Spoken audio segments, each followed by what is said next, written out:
90% of success boils down to doing the obvious thing for an uncommonly long period of time without convincing yourself that you are smarter than you are. This is a tweet, not by me. I wish it was by me, but this tweet is by Shane Parrish. I bookmarked this tweet though, so we gotta give me some credit for that. Then I was like, you know what, this is a really banger tweet. I need more people to see it, so I made a video about it and it went semi-viral. Then I posted it again, and guess what? It went viral again. And then a couple of months went by. I didn't have anything to post 1 week, and I said, all right, let's see how it performs again. And it performed even better. It had many people feeling a type of way. Some people agreed, other people were adamantly opposed. They said, what about luck? What about talent? What about connections? See, I think what he's saying is that's the other 10%. But the other 90%, you can be responsible for if you so choose. And regardless of whether that's true or not, I think that belief is empowering. I believe that it's a useful mindset to have. And obviously an important part of the debate is, how are we even measuring success? You can't obviously spell out all the details alone in one little tweet. But when you heard the word success, where did your mind go? Is it money alone? How about relationships? How about setting yourself up to work on projects you love or with people you love? Spending time working on things that feel meaningful to you, that make an impact in some way. How about time freedom? How about the ability to say no and decide what you want to work on? What about happiness? Are these successful individuals, are they happy? Are they freaking happy? And even with that, how is happiness even measured? Are they mentally and emotionally where they want to be? So, and listen, like, obviously, not everyone is starting out at the same point, but I'd argue that a lot of rich kids I know, even though that they've been provided a lot of opportunity, all of these varying forms of success are still on them to create. And they're all factors when it comes to defining and measuring what success is. But for the sake of this episode, in our scenario, I'm going to break down this tweet, phrase by phrase, through the definition of success when it pertains to a specific goal. For example, you have a goal to write an ebook and get 1,000 people to buy it. You have a podcast and you want to average 5,000 listens per episode in the next 3 months. These are specific. These are measurable. You want to create short-form videos and get 100,000 subscribers on YouTube. Hitting these numbers or even being in the ballpark makes it successful. And if you've listened to this show, you know how I feel about specific audience size goals. Sometimes if we only focus on the amount of subscribers or getting a certain amount of views, we can sacrifice the integrity of our content and our messaging. So the part that we can measure is only part of the story, but it can be useful to have in mind as it provides some direction. And I think it's the best when you're able to pair it with a process goal. So a process built around how many times you show up for the work. For example, the person that wants to get 1,000 people to buy his ebook, his process goal could be writing every day for 30 minutes for 90 days. So as we're breaking down this tweet, think about the definition of success around a specific and measurable goal. So let's get into the tweet. 90% of success boils down to doing the obvious thing. The beauty of this is that the obvious thing is the thing that is in our control, the thing that we're responsible for, the work. Chop the wood, carry the water. For me, if I want to get 100,000 subscribers on YouTube, the thing that is right in front of me is what I can control. It's writing every day, writing scripts every day, writing better scripts and outlines every day. It's researching what works. It's creating time blocks so I can create the videos. It's being ruthless about protecting my time from distractions. And scrolling mindlessly on social media would probably at the top of the list. This is obvious, right? But it's creating the system to protect my time. It's showing up every day for that process, meditating on the type of person I need to be to hit this goal, meditating on who I'm becoming in the process of hitting this goal, acknowledging the successes and the wins on the journey to get there. It's taking strategic breaks and making time for relaxation and play. It's building relationships with other people who have similar goals and pushing each other. Then it's back to writing every day. It's not sexy at all. It's the little habits in aggregate. And most importantly, keeping this quote top of mind. I got this quote from Tom Bilyeu. I only do and believe that which moves me towards my goals. Saying yes to the things that help me get there and saying no to the things that slow me down. So this is all, again, like I probably said nothing new there. That's the obvious things. The next phrase, for an uncommonly long period of time. 90% of success boils down to doing the obvious thing for an uncommonly long period of time. We've been lied to. We've been lied to everywhere we go. We've been lied to ever since we could understand language. We've been lied to by the stories we're told, but not in a malicious way. But 99% of the stories we're told are just not the entire truth. The reason they're not the entire truth because storytelling is about keeping attention. And the parts of the story that grab our attention are the sexy and exciting parts. So when people tell stories, those are the parts that get highlighted. And when we see success stories, they tend to miss all the boring stuff, all the dull and mundane stuff that actually got them there. Let's talk about Steph Curry, one of the best hoopers of all time. When he's on the court, he plays around 35 minutes a game. He shoots the ball around 30 times a game. And because more of them go in than average and the other team can't guard him, he's been extremely successful, breaking records, winning championships, and getting some of the biggest endorsements. But we only see the highlights of him shooting the cool shots in the big games. Even from those 35 minutes a game, we see just the best moments. If they filmed a 3-part docuseries on his success story, it would be a lie. Because most of the show would be around the big shots and the big plays. But they'd only show a couple clips of him actually working on his game, right? But if they wanted to tell the entire story, they would have to include every single time he took a practice shot from the age of 3 to current day. Every time he did a dribble drill, every single time he watched film. It would be the most boring docuseries in history. It would be a couple thousand hours long. No one would watch it except maybe me and my brother because we're fanboys. But that's besides the point. The point is, stories are stories. And this is the case for our favorite creators as well. We see the highlights. You know this. Intuitively, you know this. But they're in the background, figuring out what works for them. And on top of how we're being told stories and how we're perceiving them, maybe even more of a factor in how we perceive the success of others, is that everywhere we go, we're not just being told the exciting parts.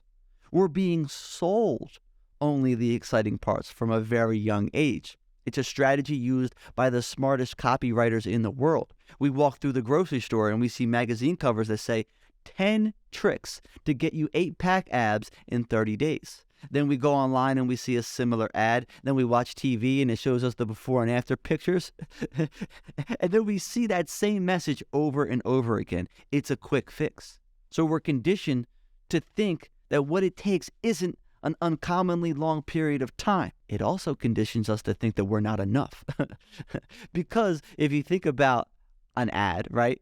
An ad, you know the way ads are written. They present a problem, and then they position what they're selling as the solution. So all day long, we're seeing problems. And who is at the heart of that problem? Us. You're not hot enough, so get this makeup. You're not cool enough, so get this watch. You're not fit enough, drink this tea. You're not high status enough, get this car. You're not enough, but if you get this thing, you can be enough.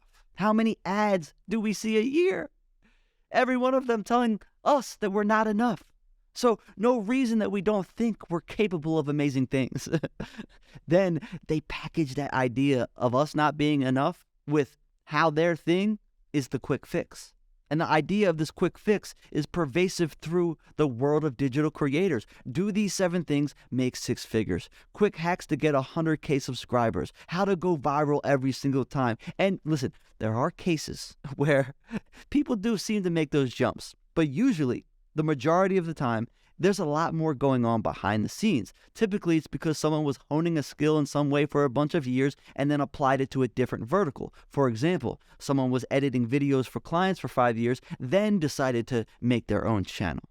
So it's actually why I'm kind of against the whole one video can change your life story that we're told. Not because it's not true, it absolutely can, but ultimately it sets people up for failure for 2 reasons. One, they create content that is out of their character or not true to them because they're reaching for this viral moment. Then, because they got that moment, they have to then live up to this brand that they created based off of this character that they created and that they low-key resent, and then they end up burning out because they're not aligned with how they're spending their time. Or 2, because once they make 10 videos and they don't get that viral video that changes everything, they quit. Their expectations are all out of whack. But a better way of thinking is, instead of one video can change your life, is one library of content that you're consistently building, whether that's daily or weekly, can change your life. And one of those videos might go crazy and reach a bunch of people, but the habit of creating every day, the skills you're developing, and showing up for the process is actually what's going to transform your life for the better. So absolutely, there are things that you can do to implement to save time and to not be more efficient with how you're spending your time towards these goals that you're trying to achieve. But 90% of success comes from the boring, mundane work and the habits you're implementing on a day-to-day basis. And the quick fix messaging is rampant, that over time, it continues to condition us to think that's how things work. In reality, it's long and arduous. It takes tinkering. It takes consistent time blocks every day doing the same boring freaking thing. It's Steph Curry at age 17 in the local court in the pouring rain for hours, perfecting his mechanics, shooting the same shot over and over again when his boys are all playing video games in their comfy gaming chairs with nacho crumbs on their shirt. It's the obvious things. It's the things that you already know, that you don't need to scroll anymore to find out any more quick tip examples from. You don't need another example. Do the work and be the MF example. It's exactly why I low-key stopped teaching about short-form content as much. I didn't want to be grouped in with the people selling something that wasn't true or sustainable. Everyone wants the hacks, but the true hack is boring. I'm going to say the word boring a lot. You can't make a video about it because it's boring. No one would watch it, but that's what it actually takes. Which is why it's necessary to figure out how to love the process, because that's where you'll be spending your time. You have to find a way to enjoy the journey. I think I mentioned this on a previous show, but I was listening to a fitness podcast, and the guest, the guest was, I forget who the guest was, but they asked the guest, what's the first thing he does when he trains people to help them become more fit? He said the first thing he tries to do is to get them to fall in love with fitness, because there's no quick fix. And I love that. As someone that, fitness is a fun hobby for me, it made so much sense. It made so much, it just connected when he said that, because he said they're the ones that have to show up every day for themselves. They have to find ways to fall in love with the training aspect. Even when you're tired, even when you don't want to get out of bed, you have to figure out a way to enjoy that. And not enjoy it like you have to be laughing or doing anything crazy. For me, for health and fitness, it might be geeking out over a new way to make sweet potatoes, or researching local springs to figure out how to get spring water myself, or just cheering for other people when I see them working on their health. I love doing that, right? My favorite thing is I'll see someone jogging in the rain on a cold day or on a holiday, and it makes my day. I low-key want to yell out the window and be like, let's go, baby. But one, I don't want to embarrass my wife, and also I don't want them to think I'm making fun of them, because I'm not. I'm cheering. I see that and I'm like, yes, I acknowledge that. And you know what? I actually feel the same way about small creators. Because I know the start is messy. It's similar to being in the gym and not being in the best shape. You feel like people are looking at you, judging you, all while you're not where you want to be. And that's why I cheer for that. I know the guts it takes to put yourself out there, put your original ways of thinking out there, to fall and to get back up. The absolute dog that you had to have in you to do that, right?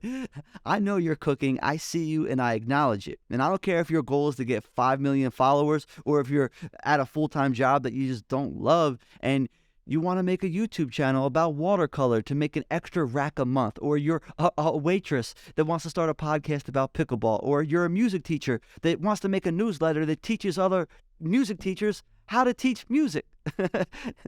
Whichever one is your goal, along that spectrum, you have to fall in love with the process.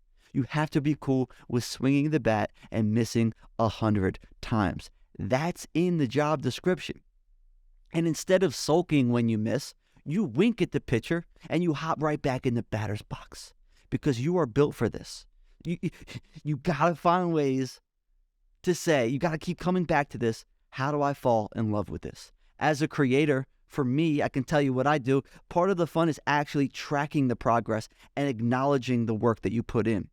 Put a little sticky note next to your work area and mark every day that you write or you record or you do the thing. Track your progress in the analog world. I think it's got to be physical because the digital world tricks us.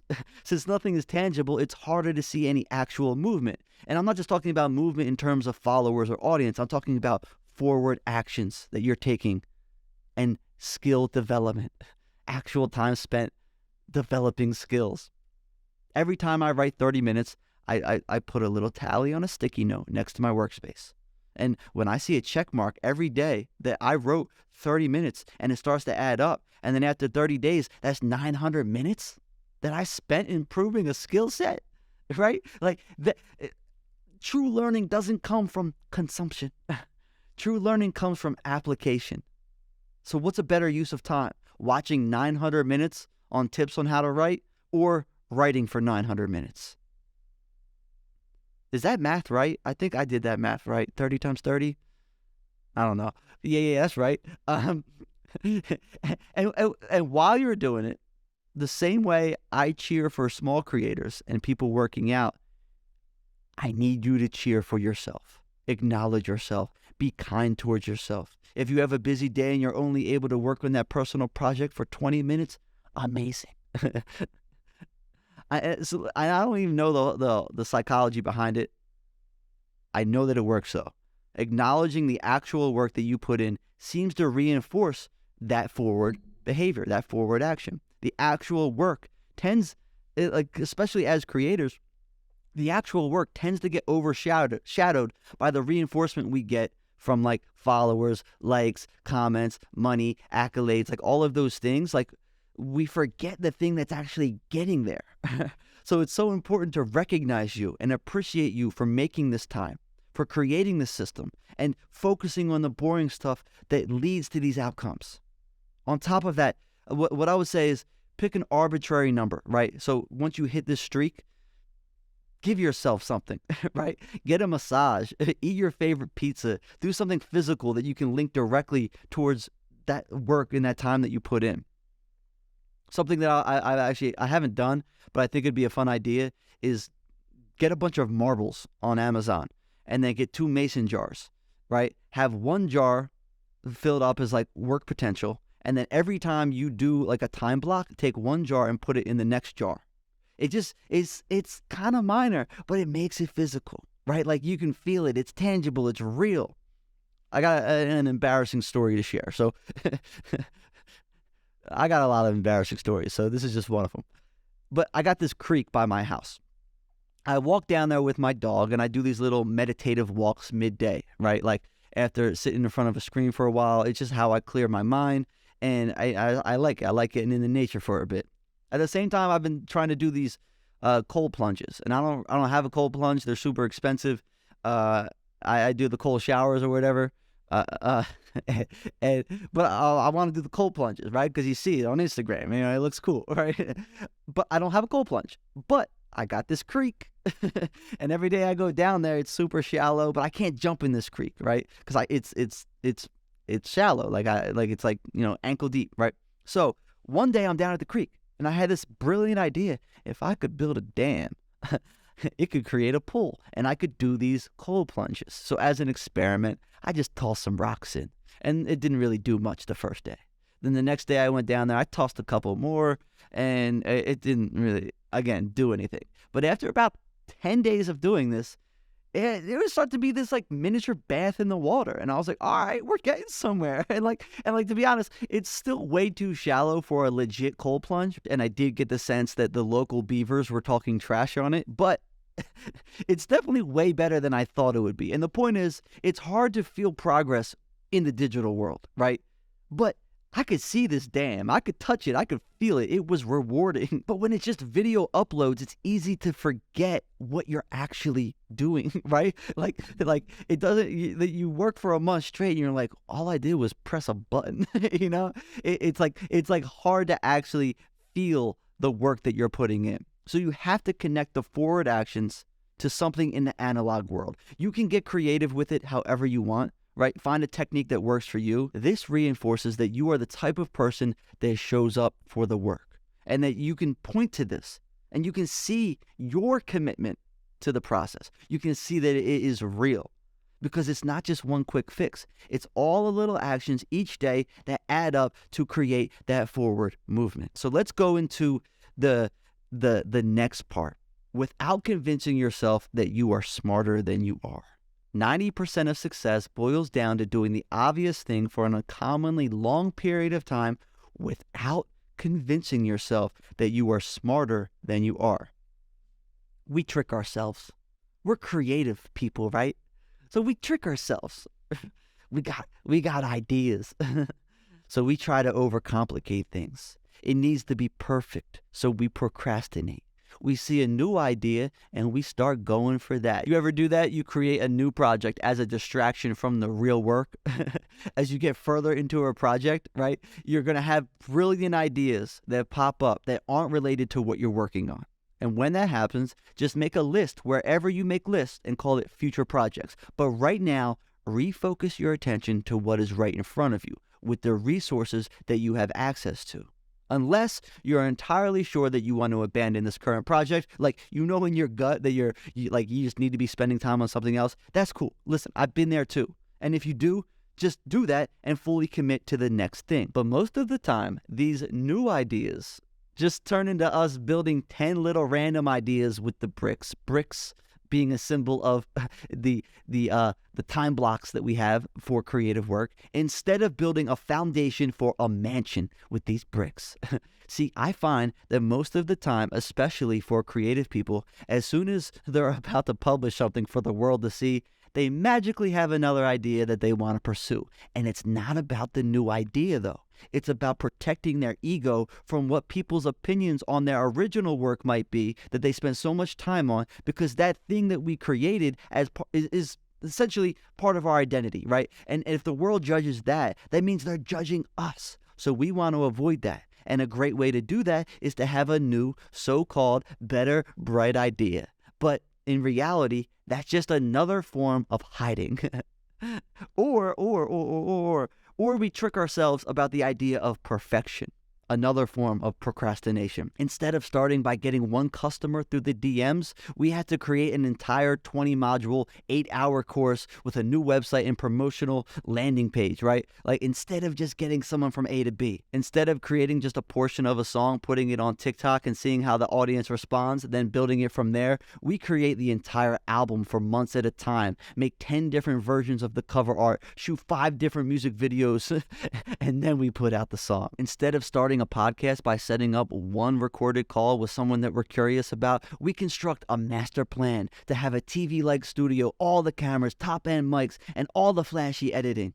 But this is one of my favorite quotes. If you're not embarrassed by your first launch, you've waited too long. That is from Reid Hoffman, the founder of LinkedIn. This is a true quote. If you're not embarrassed by your first launch, you've waited too long. And that's like not an excuse to put out something that like isn't of any value, right? Like, if it's 80% there, it's probably good to publish, especially as a creator. You can always update your course. You can always make new versions of your videos. You can always change the cover of your podcast or reimagine anything that you've created before. When you put something out, the response of your customers or potential audience is simply a data point. It's information. You respond to that information however you want, and you can respond by improving your process, making it better, and continuing to build. I'm going to tell you another story. This is the watermelon story. This one isn't as embarrassing, but I was probably 8 or 9 years old, and I was at my buddy's house, and we were in his backyard, and we were eating watermelons, and we were spitting them off the balcony. We were spitting them off the deck into his backyard. And then his mom came out and told us not to do that anymore, but, we're 8, so what are we going to listen to her? No. So we keep spitting the watermelon seeds, playfully enjoying it, just like seeing how far we could spit them. I guess it's a little embarrassing to this story, but whatever. So what happens is we obviously rebel, and then a couple months later, I come back to their house, and what do you know? There's a full-blown watermelon patch in their backyard. Not only is there a watermelon patch, but they put a little fence around the patch to keep the critters out. They started watering it. They made sure it was in position to get sunlight, all from tossing watermelon seeds, spitting them into the backyard, having a little fun competition, right? Just experimenting. I don't know how much benefit that story is to creators, but I think about that. I think about approaching my content as if I'm playfully spitting watermelon seeds, starting with what is right in front of me, maybe rebelling a little bit, maybe doing something that not that many other people are doing. I actually argue that if we actually set out to get a watermelon patch in that backyard, I don't think we would have done it. I think we probably would have spent a bunch of time getting the equipment, getting the right seeds, we're studying books or whatever. But we were actually just playfully competing, just having fun. The other thing on top of that is once the garden started to sprout, then they started creating the direction around it, saying, oh, there's something here. There's something, the audience is resonating. There's a signal. What can we build from this now? All progress as a creator comes through iteration. I think maybe stop identifying as a creator. Start calling yourself a tinkerer, right? If someone says, hey, what are you working on? You say, I'm spitting watermelon seeds. Yeah, I don't know. That's probably not what you want to say. Say whatever you want to say. Don't take all my advice. All right, so by the way, this entire episode has been a watermelon seed. I'm experimenting with a marketing idea for my podcast where I make a short form video about the tweet that worked, knowing that it already works, and use it to promote this episode of the podcast. So I took the signal of all right, I put out this short form video, and then, I can create a long form knowing that this is resonating from this. So if you're, this is even to one up because you've listened to this entire episode, I'm going to give away 5 starter podcast microphones to listeners of the show. It's the Samson Q2U mic with the USB and XLR connections. Pat Flynn recommends it. It's a starter mic. It's around $55, $60. And I want to give away 5 to my audience so you can start your podcast. And this is how you get it. You comment the word watermelon on the short form video that is featuring this tweet that promotes this podcast, right? And share that short form video or right? You don't have to do both. Or share that short form video to your stories on Instagram and tag me with the word watermelon. And I'll be randomly picking 5 people to give those mics to. And I'll do the giveaway via my email list, so make sure you're signed up to that too, bonusfootage.co. All right, back to you. What's the MVP version that you already have, that you probably already have sitting right in front of you right now? Work with what is right in front of you. Show up for the creative process on a consistent basis and publish before you're ready. In other words, 90% of success boils down to doing the obvious thing for an uncommonly long period of time without convincing yourself that you're smarter than you are. Thank you for listening, and have an inspired